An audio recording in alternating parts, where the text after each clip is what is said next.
اور وہ حصہ ایسا ہے کہ جس کا وضو یا غسل کے اندر دھونا فرض ہے، تو اب یہ خون، یہ پیپ، یہ زرد پانی بھی وضو کو توڑ دے گا۔ بات سمجھ آ گئی جی؟ اچھا اچھا، آگے چلیے۔ نمبر 12، نیند۔ اگر کوئی سو گیا، اگر کوئی شخص سو گیا تو اس کا بھی وضو ٹوٹ جائے گا۔ اس میں تھوڑی سی تفصیل ہے، بعض صورتوں میں وضو نہیں ٹوٹتا، بعض صورتوں میں وضو ٹوٹ جاتا ہے۔ اس کی تفصیل میں ابھی انشاءاللہ عرض کرتا ہوں، ساتھ ہی چلتے ہیں۔ نمبر 13 پہ ہے بے ہوشی۔ نمبر 14 پہ ہے غشی۔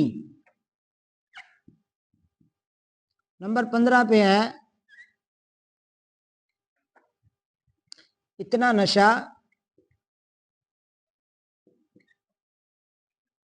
نشہ کیا کہ پاؤں لڑکھڑائیں۔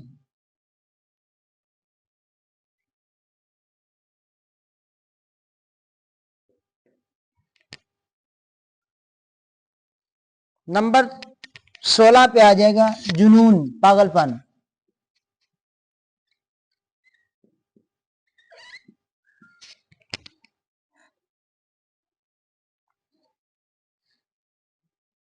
اب یہ نیند، بے ہوشی، غشی، جنون یا اتنا نشہ کیا کہ پاؤں لڑکھڑائیں، ان میں میجر شے ہے ہوا کا خارج ہونا۔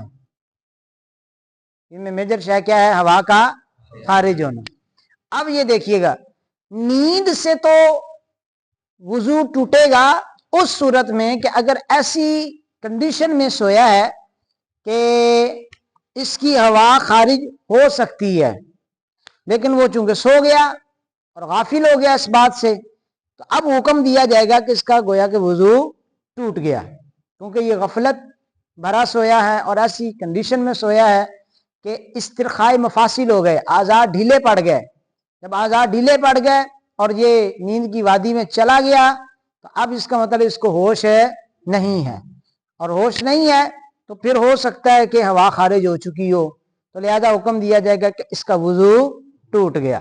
لیکن اگر ایسی کنڈیشن پر سویا ہے کہ ہوا کے خارج ہونے کا امکان ہی نہ ہو، ٹھیک ہو گیا، جس طرح کے اتحیات میں جس طرح بیٹھتے ہیں، الٹا پاؤں بچھا کر کے، سیدھا پاؤں کھڑا کر کے، اس پہ سرین رکھ کے، سنت کے مطابق جو بیٹھنے کا طریقہ ہے، اسی طرح بیٹھے بیٹھے اس کی آنکھ لگ گئی اور وہ سو گیا، تو ایسی کنڈیشن میں سونے سے اس کا وضو نہیں ٹوٹے گا، کیونکہ ہوا کے خارج ہونے کا امکان نہیں ہے۔ اسی طرح کوئی بھی اس نے شکل اختیار کی سونے کی کہ جس میں ہوا کے خارج ہونے کا امکان نہ ہو، یعنی سرین ملے ہوئے ہوں، تو پھر اس کا وضو نہیں ٹوٹے گا۔ اور اگر استرخاء مفاصل ہیں، یعنی اعضاء ڈھیلے ہوئے پڑے ہیں اور غفلت کی نیند سویا ہوا ہے اور ایسی کنڈیشن میں ہے کہ ہوا خارج ہو سکتی ہے، تو پھر اس کی نیند اس کا وضو توڑ دے گی۔ اسی طرح بے ہوشی ہے، غشی ہے یا نشہ ہے، حد سے زیادہ اتنا نشہ کہ اب اس کے پاؤں لڑکھڑا رہے ہیں، یا اس پر جنون طاری ہو گیا ہے، ان سب میں بھی ہوا کے خارج ہونے کا امکان موجود ہے۔ یعنی جو بے ہوش ہے، جس کے ہوش ہی نہیں ہے، ٹکانے ہی نہیں ہے، اب اس کو کیا پتا کہ ہوا خارج ہوئی ہے کہ نہیں ہوئی، اس لیے جب وہ ہوش میں آ جائے گا تو اب حکم دیا جائے گا کہ اگر نماز پڑھنی ہے تو نیا وضو کر لے۔ یا اسی طرح کسی پہ غشی طاری ہو گئی، لیکن بے ہوش بالکل ہے، جس طرح مردہ ہوتا ہے، وہ ہو گیا بے ہوش، اور ایک ہے جس پہ غشی طاری ہوئی ہے۔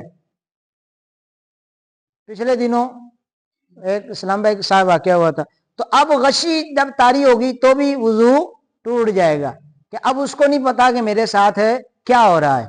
اسی طرح جس نے نشہ کیا ہوا ہے، جس کے پاؤں لڑکھڑا رہے ہیں، اس کو بھی نہیں پتا کہ میرے ساتھ کیا ہو رہا ہے، ہو سکتا ہے اس کی ہوا خارج ہو چکی ہو۔